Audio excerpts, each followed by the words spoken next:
Today's episode is brought to you by Netflix. For a free 30-day trial, head on over to netflix.com/GameBreakerTV. Go, go, go. Go.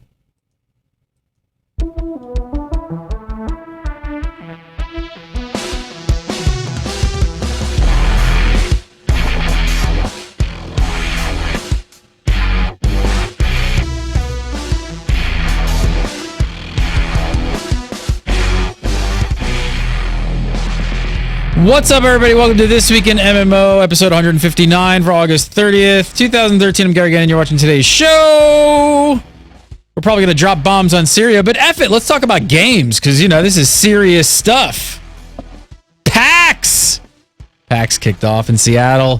Final Fantasy XIV had a first interesting week in ZeniMax. Talk more about ESO, Tesso, all that more. But first, the man, the myth, the legend, Mr. Jason Winter. How are you, sir? I'm doing wonderful. Rome 2 comes out on Tuesday, so I'm just going to invade Syria. Do it. Yep. Damn. Seriously. Don't think I'm going to have cruise missiles, though. I think they didn't have those in ancient Rome. Might be mistaken. Michael Byrne from freeplay.tv and XIV Nation was absurd. Wasn't that the most cheerful opening to a TWIMMO ever? I'm well, Mr. Gannon. How about yourself? How many times I gotta come out of an effing dog obituary? You know the clip I'm talking about? No. Oh, I gotta find that. It's a classic clip from Casey Kasem getting pissed off at his producers, and they didn't know it was recording because he's coming out of a death obituary, and they just give him something ridiculous to talk about. And joining us this week from MMORPG.com, Mr. Robert Lashley. How are you, sir? I'm doing great, Gary. Thanks for having me, and I'm staying away from Jason. Yes, stay away from him. Probably wise. Probably wise. Good to have in the show. And PAX kicks off today. None of us are there. So, really? Okay. Oh my God, you're right. Totally right. Yeah. None of us are there. Burn, what else is going on? XIV? Final Fantasy XIV? A little bit of a launch? Launch, baby. Couple problems? Few little issues. No, it was perfect. Rivaled Rift, actually, from what I've read on the internet. It rivaled.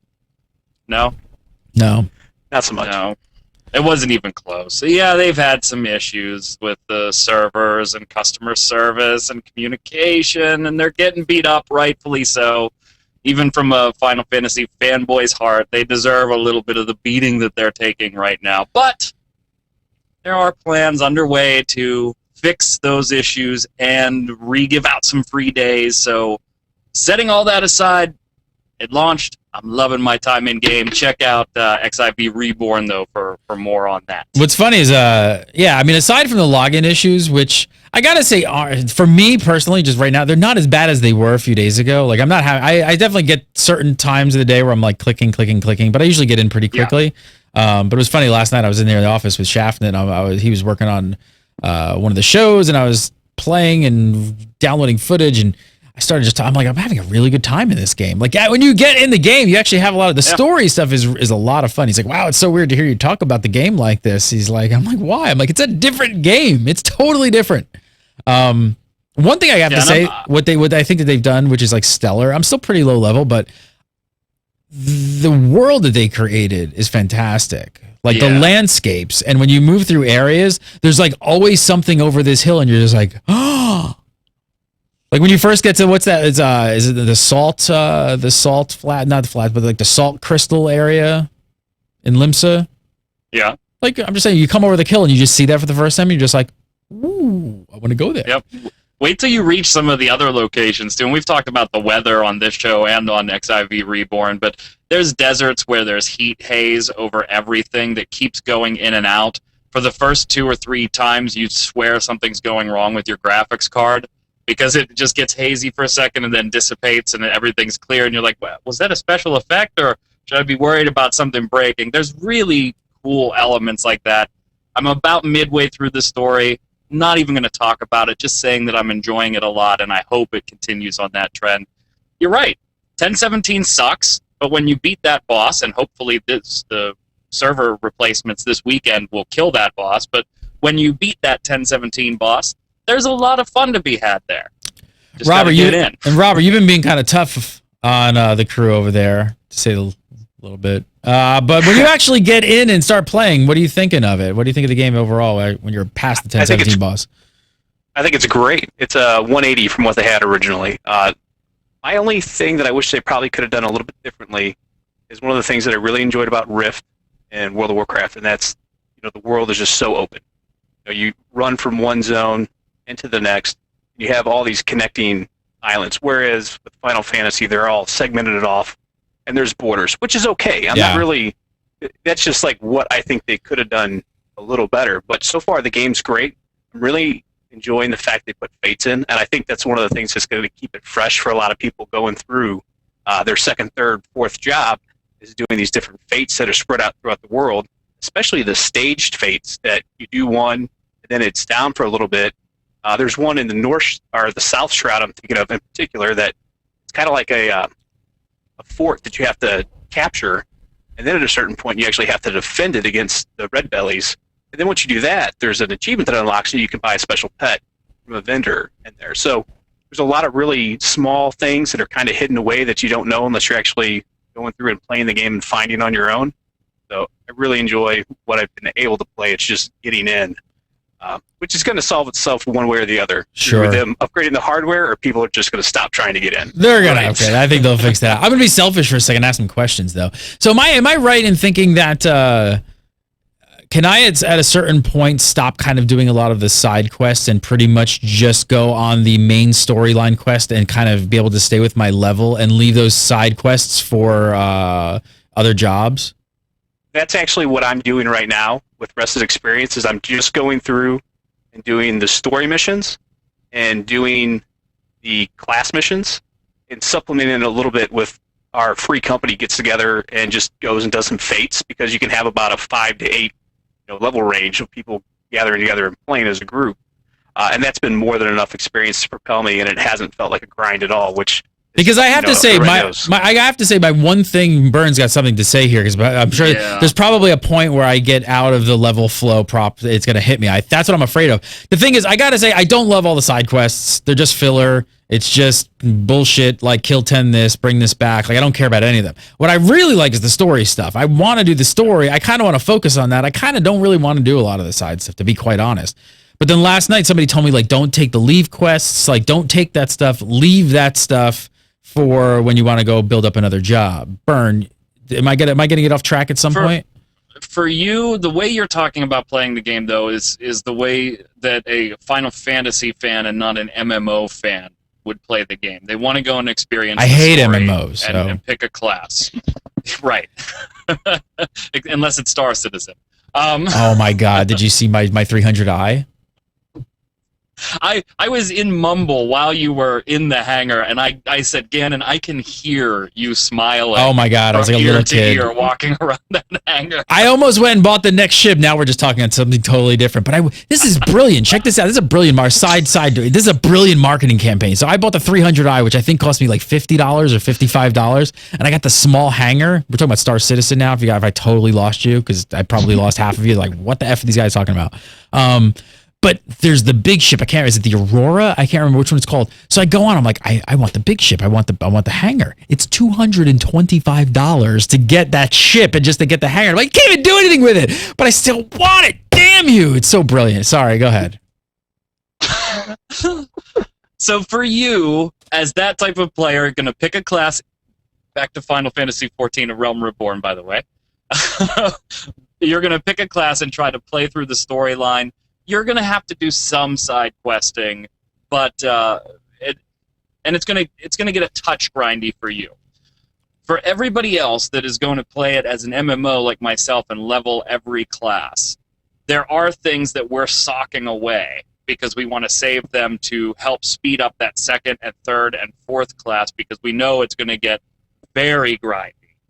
The main story with your first class is going to get a little grindy, where you do need to be doing all the side quests from about 35-ish on.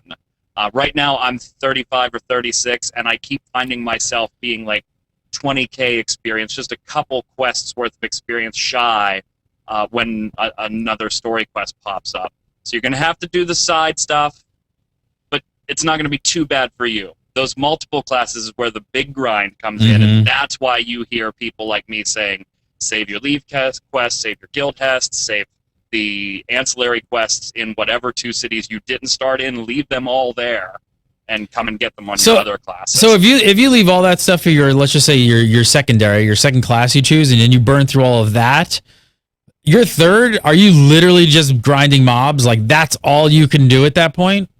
Well, your fourth and quests or fourth classes and beyond are going to be a little tighter as far as what your options are. You're going to be able to grind monsters, yes. You can still, of course, fate grind and do fate after fate after fate. And remember, you still have hunting logs for each class, too, which are pretty substantial experience boosts. But that's when you're going to start tapping into leave quests and things like that to subsidize all the experience that you're not getting from story missions anymore because you completed them on previous classes. Jason, did you jump in? Did you give it a shot? Or are you just going to go right past this one? You're just not even going to go for it? No. Not really. No. Any other gripes? Any other things you guys want to talk about with Final Fantasy before we move on? I'm actually liking it a ton more than I'm having a great time. Like, I think I even said to Shafin, because he's like, I don't have time to play it. I'm like, I think you really would like it, especially as a Final Fantasy. He's more of a Final Fantasy fan than I am. And I think they got so many of it feels like a Final Fantasy game now. And I kind of forgot back in the day on 1.0. And I'm like, they missed all of the little details that made a Final Fantasy game in 1.0. Like, I don't even remember, correct me if I'm wrong, but like even the little things like when you're about to engage in combat, the big cameras sweep around and then like, white out kind of thing. They didn't have any of that, right? Like, I don't remember any of that stuff.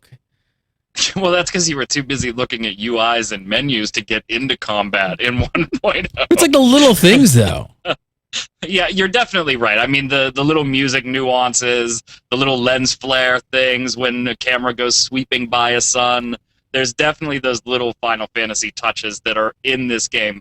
And we've said it a million times. Does it do anything new system-wise? No. But if you're just a Final Fantasy fan, when you jump in and you start playing, you can't help but have that shit-eating grin because it feels like a Final Fantasy game. Robert, what would... Go ahead. Let's say that's something I kind of find a little odd about it, though, is that, when we played Final Fantasy single-player games, okay, it might have the music and all the graphics and the kind of feel, but the gameplay isn't like what you played in the Final Fantasy game. But they always changed. But every Final Fantasy game kind of changed like the mechanics almost like every game. Yeah, I mean, the paradigm system is so far from turn-based that, That's what I'm saying. I wouldn't say any Final Fantasy game played like an MMO. This plays like an MMO with quests, 12, with kill 10 of this, so on, that sort of thing. Well, 12 a little bit more, yeah. Yeah, I mean, I can understand that with some of the combat stuff. Like, it is a traditional MMO in that sense, but I guess it's like the little details. Like, what's really weird? We gave a lot of stick to, like, Jason. We talked a lot about the GCD, right? We kind of like poked fun at it. In a weird way, I kind of like it. I know that makes no sense, but you know what? Am I crazy, Burn? Does it make it actually feel a little bit more like a Final Fantasy game? Because it's got a little of what Jason's talking about, where it feels like almost that turn-based combat in an MMO right, because you always remember doing that in Final Fantasy games. You remember waiting for things to like charge up and do things before you could fire them off. It wasn't just a complete button masher, and that's what this has kind of done. And I'm starting to find myself actually liking it. Robert, what if you had to say, like, what are you enjoying the most about the game? I think the story actually serves well to be a numerical entry in the Final Fantasy series, especially once you get to about level 15 and you see, not to give away too many spoilers, but you see that first cutscene, which they're not rendered cutscenes, which I think plays to the game because it actually uses the in-game graphics to show the game off and not a movie. Once you see the opposing empire, you're going to be impressed. I think it's going to catch you from there, and then when you do your first primal battle, the next 5 levels up, I think the story's going to hook itself into you, and you'll kind of get over some of the silly side quests you got to do to get along the way. All right, I'm done with the show. I'm going to go log in. Start now. Let's go. I'm done. No, I'm having a lot of fun with it. I think it's great. I think they've got a couple of these things with the login initiative kind of sorted out. It's going to get sorted out in the next week or two. Probably, I wouldn't expect anything at least for 1 to 2 weeks.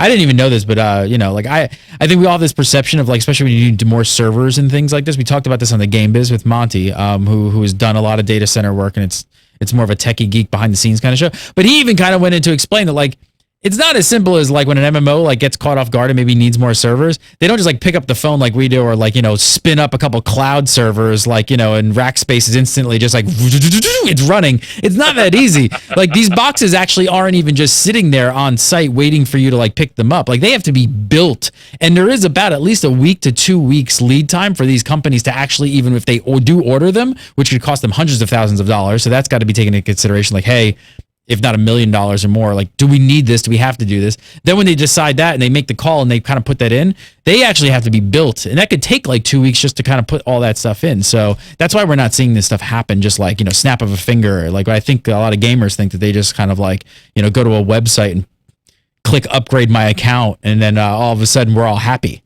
It's not that simple. Yeah, but it's going to get better. I mean, this weekend, the installs are taking place for Japanese and NAEU data centers. Early next week, they'll finalize those servers and, you know, Monday, Tuesday, get them online and running and things like that, and get everything, hopefully, 1017 eradicated, and then they'll pass out some free days. And you're absolutely right, but I think it is important here that, God, I'm such a fanboy and I want to white knight this. They should have been ready for this. I mean, they had counts on pre-orders and things like that. They should have been a little more ready than they were. Now again, totally wipe it away. All right, I agree. Everybody's paying customers at this point. You should be able to get and play the game. I'm not taking their side on it, but there is the possibility. Again, I can only relate this to us and Gamebreaker, right? We were completely floored when we brought back the show. Yeah. I mean, we like 5 or 6x'd what I expected to show up at a live show. And we had no way to know that. Now, again, sure, they know pre-order numbers. Did they know how many would buy at that last second and just start all maybe not. Like maybe the pre-orders weren't as insane as we think and people went and bought last second. Maybe they are floored and completely their projections are just way off and maybe they're like 10x at what they thought they were going to. I'm just saying it's definitely possible because it happened to us. And it's not like it's just Square Enix, because you know that's been just about every MMO. There's too many people that launch, all the servers are full, whatever. So obviously there's something more than just one company screwing up. They all do it just about. Yeah, I agree. It sucks for gamers, but I think they're about 4 times what they expected to have come in and play. I think they thought a good number would be about 100,000 people initially and grow from there on word of mouth if the game was good. Unfortunately, the word of mouth got out before the game was released that, hey, this game really is legit. It's not 1.0 anymore. People came back in droves because a lot of people love Final Fantasy, even they don't necessarily love MMOs, and went to try the game out, and they've just hammered them. And again, Mike, I'm not going to white knight it, but at the same time, I actually think everyone that I've talked to, and including myself playing and having fun, if you can't get in and it's being really frustrating, give it some time. I actually would give it some time because when they do sort it out and you get in, you're going to have fun if you're looking, you know, towards it. So I don't know. It's definitely good. I want to play this really quick. Just going to play this on every show. We're going to start a new show on Gamebreaker. Oh, yes. Yes. I don't know. It's not his video yet. It's only as he somehow makes it in every show. Here you go. Ooh. Yes. This is Coltrane, and it's time to read some YouTube comments that'll make you wanna vomit. Wow, Gary, could you crank up the douchebag dial a little more? Hey Mike, stop using speed. Lol. The top 2 are f***s. Go have sex with World of Warcraft. F***ers. Oh, I don't know what we're calling this show yet, but I can't wait till we start this. Man, This is the first thing. All right. He's infiltrated everything. All right, so let's move on and talk about ZeniMax. They TrainNation.com. ZeniMax answered. I'm laughing now because I just hear his voice and I'm laughing. Ganon. They answered some more Elder Scrolls Online questions this week. Was it me or is this was like sort of the tamest one yet? It's really kind of softball-y, easy to answer questions. Nothing crazy at all. I think there was a tamer one a few months ago that we just had trouble getting anything out of. But yeah, they often aren't that special. This smacks of somebody going, let me see your list of questions. Yes, no, no, no, yes, yes, no. All right, your interview's in 10. Just go. What were some of the old softball questions that we had? I don't remember. I just remember there being one that we looked at and was like, it was kind of like this. It was here's what an MMO is. There are groups. Let me explain to you MMORPG. Let me explain to you how to play this game. So we had the usual kind of this is how an MMO works, I think, and that sort of stuff with stealth and monster level displaying and dungeon rolls and all that kind of stuff. I don't think there were any surprises here. Is there anything worth of note? Not unless anybody on this panel doesn't know what aggro is. Yeah. It was interesting to see how they're going to implement stealth because, like we said, in an Elder Scrolls game, you don't actually turn invisible like the classic MMO stealth. But I guess I didn't figure they could really do it any other way. Well, here's the way they describe how they describe things. It's quite funny how they describe the things to MMO players. It says during a recent playtest, one of our developers was ambushed by a hidden enemy. It was a very effective tactic. The ambusher took advantage of the fact that his target wasn't being cautious and using the Mage Light ability, which would have thwarted the ambush. I hear stabbing people in the back from stealth is effective. Tends to do a little bit of damage. Really, he never flared as a hunter.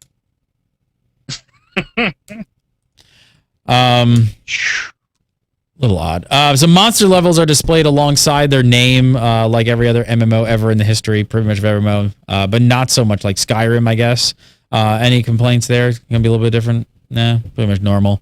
You'll be able to conjure weapons, armor, and pets with conjuration spells, which I guess this is kind of cool to hear. Pet classes. Mm-hmm. Yep. Your pet's gonna be like a flaming demon thing, but still a pet. The conjured weapon and armor thing is kind of funny in an MMO, though, isn't it? I mean, and I don't know. Yeah. There goes my gear progression. What I could believe it's like a skin that increases your stats or something. Like you get the Daedric chest plate, and it gives like plus 10 to your defense or whatever. Changes the look of it, but also gives you a bonus. It doesn't completely nullify getting stuff. Maybe. Robert, what's your take on ESO at this point from the little we've seen and heard? I think it's going to be a tough sell long term for a lot of gamers. Personally, I think it's further down with the subscription and Xbox, but I think if they don't get Xbox and Microsoft to get on board with what they want, I think they're going to have a long-term issues with their business model. But as far as like the mage spells and whatnot, unless they gate that content, if you could just like go about through the world and earn it all on your own, where's the incentive? Where's progression? Like Jason was saying, I don't see where it's there. Like for all the other classes, as far as their gear is concerned. Yeah, there's still a lot of questions we've all had about ESO, like trying to understand it, especially like the grouping and things like that, like the real MMO stuff. It's very all over the place. OXM.co.uk spoke to Bethesda and ZeniMax about a pretty controversial topics. But first, I love this quote from the lead gameplay designer, Nick Conkle. He says, what's cool about having a subscription model for us is that firstly, we don't have any gates on the content.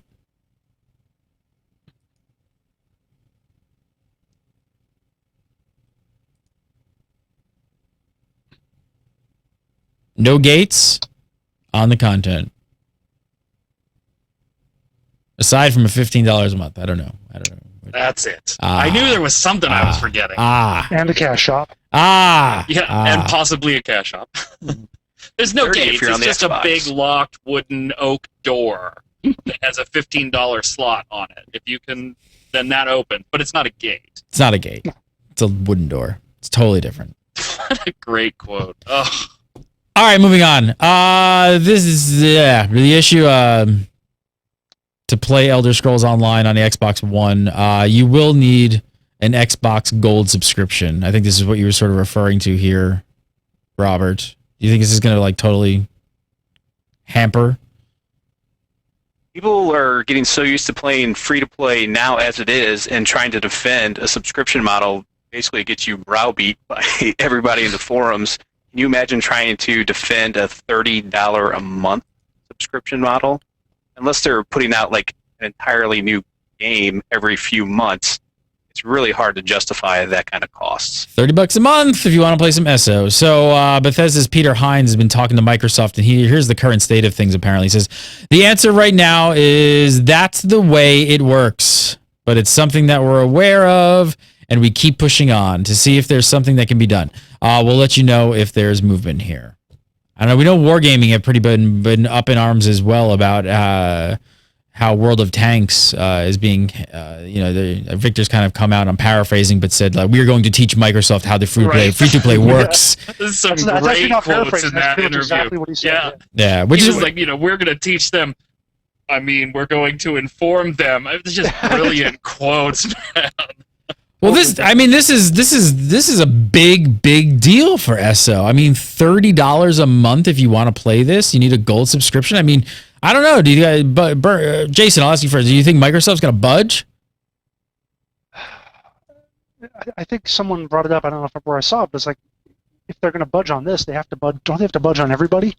Yeah. Like, how can they make an exception? Yeah, for these guys maybe World of Tanks? They'd have to probably change their entire structure of how they work with free-to-play games for sure. But isn't it apparent that it needs to? Not even free-to-play games. Just I think it's online, isn't it? That's why you have to get the gold to play online. So I mean, they have to change everything they do online, from free-to-play to a shooter or whatever. What do you think, Byrne? Do you think they're going to budge? Think Microsoft's going to play ball? No, I absolutely don't. And I think it's because in this relationship, ZeniMax needs Microsoft a lot more than the other way around, in my opinion. So I think Microsoft can. They wouldn't want to obviously say, okay, fine, we just won't carry it. They would love to have the product on their platform. No, that's a no-brainer. But if push came to shove, Microsoft's in the easier seat to say we don't want to carry it, then forget it. Then ZeniMax is to try and put some pressure on. I don't think it's required to be on this platform because Microsoft already has that reputation for not being an MMO-friendly console anyway, so it's not a big deal for MMO players whether this is on that system or not. And I apologize. I got the. It's not $15, but it's $5 a month, I believe, for gold. Yeah, so it's gonna be instead of $15, $21. Just for people who want to play ESO, then you're gonna end up paying $20 a month basically to play. Yeah. I don't think Microsoft's gonna budge on this either. I really don't. Nope. I don't think they're gonna let this one slide. I think you're just gonna have to play ball. Now on the flip side, do you think companies would lower their price to fall in line with that and say, hey, we'll do $10 a month with the $5 on the gold, and then we can kind of get more people to play? I don't see it happening that way either, because then to your earlier point, you have to do it across all systems. And you dice out your PS3, PS4, and PC revenues that you were counting on as well. And if it gets too low, well, then what's the point of actually going through the rigmarole of having a sub and dealing with all the cons that go with that? What about on the PS4? What's going on? So you need PS Plus to play as well, right? How much is that a month? That's also $5, but it's got the better reputation because you get a lot of free games with it, so it really pays for itself. But either console, you're going to spend $20 a month to play ESO. I mean, I think I'm just going out on a limb. I think most people watching this show are probably going to play it on PC. But Byrne, what? With the PlayStation PSN network, though, there are titles that are gatewayed past that, specifically MMOs. Now, it's not every title. We'll have to keep our eye on whether Elder Scrolls falls into it or not. But there are MMO titles that are not PSN dependent. They bypass it, and you're able to play online without being a member. Oh, so possibly this won't have to be part of the PS Plus network, and it could possibly just go bypass. Okay, well, we'll definitely got to keep an eye on that and get clarification on that, because I'm not sure if it's supposed to be or not. Because I assumed it was going to be. On their side, Sony is working with publishers to bypass that in cases where the two parties come to exactly what we're talking about here, which is going to be the best overall. Microsoft, however, no-go. Gonna be interesting. Keep an eye on that for sure. Sony continued to bring the free-to-play market onto the PS4. This time it's with Guns of Icarus Online. I don't know. They're really getting a lot of games on there now, aren't they? The PS4 is looking better and better all the time. I guess if there's one, we always talk about the ceiling of the MMO market. I don't know. What do you guys think over at MMORPG.com? Do you think the consoles could be the way to kind of raise that ceiling?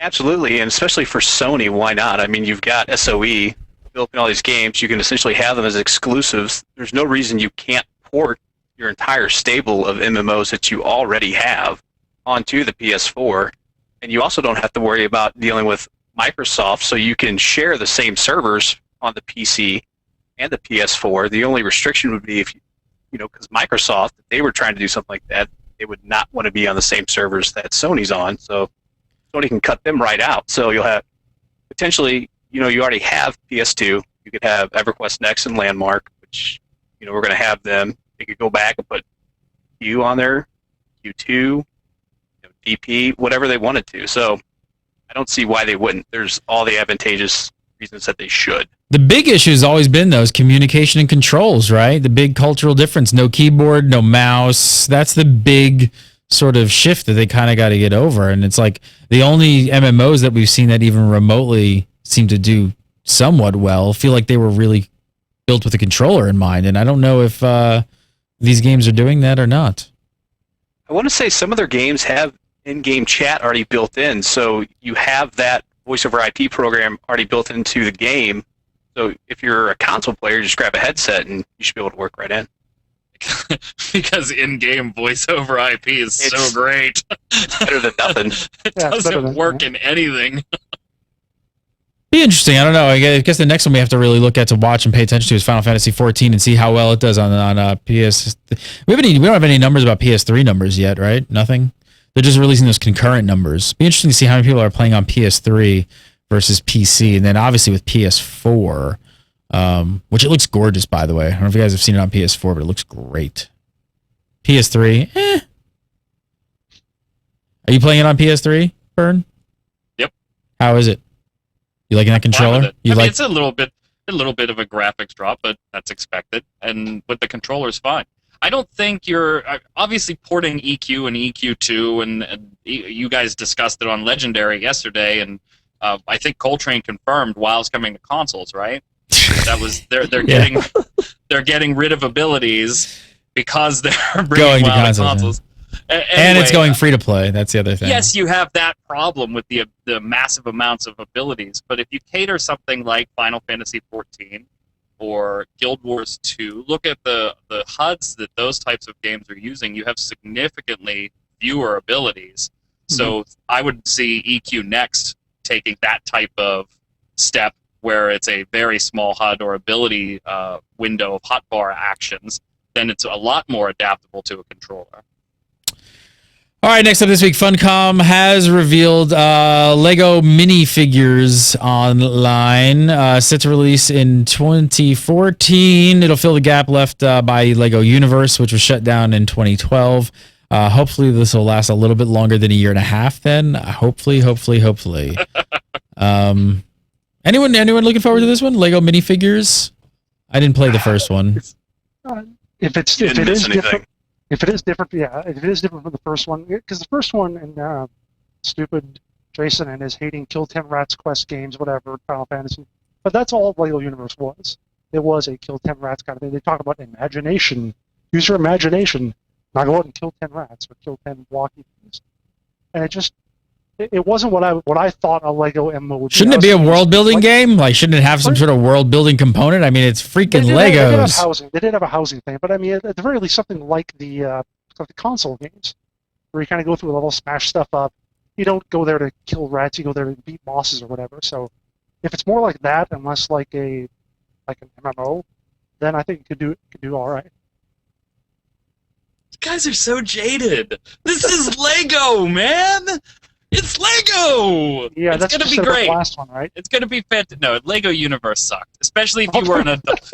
if you were an adult player, there was like nothing to do after a few hours. Everybody that was like our age, that was like, sweet, I'll jump into a Lego thing. There was nothing left to do. This, I hope they cater to the older crowd a little bit more, and I'm excited. Come on. Who doesn't look at Legos and smile? Apparently Rob. No, I'll play. He's very angry about Lego. No, I was angry what they did with Legos, but I really, hey man, that was right in my wheelhouse growing up as a kid.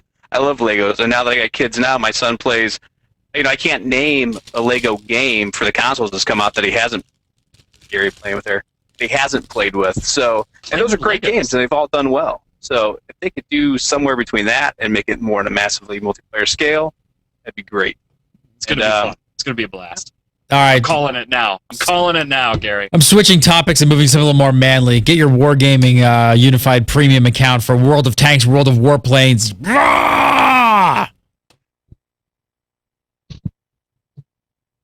Let me tell you about the. So yes, Wargaming are going for a unified premium account. So World of Tanks, World of Warplanes, all premium services bundled together. I think it's a really smart move, and I still can't wait to see when they roll out boats and ships and battleships and all that kind of stuff. Anybody jumping into the old World of Warplanes recently? I've played it a bit. I think I prefer War Thunder though, to be honest. That's the other plane fighty game. Plane fighty game. Plane fighty, yeah, shooty, planey game. What did you like about the World of Warplanes? What did I like? The one thing to do in War Thunder that I really like is you have like a bunch of different planes you go into a battle with, so it's not just you get one, you get shot down, you're done, move on to the next battle. So it lasts a little longer. I think World of Warplanes has better feedback, better aesthetics in general, better graphics. But I just prefer the gameplay and the maneuverability in War Thunder a little more than World of Warplanes. Check it out. Go get your premium accounts, though, on the World of Warplanes, World of Tanks, all jazz. Last up, Guild Wars 2 sold 3.5 million copies. Congrats, ArenaNet, and thanks for the Legos. Mike Byrne is jealous because he loves Legos. I am super jealous, and you guys in chat that are hating on Legos, we can't be friends anymore. Gonna build that. Gonna build it. Gonna build it. Robert Lashley from MMORPG.com. Pleasure having you on the show, sir. Come back.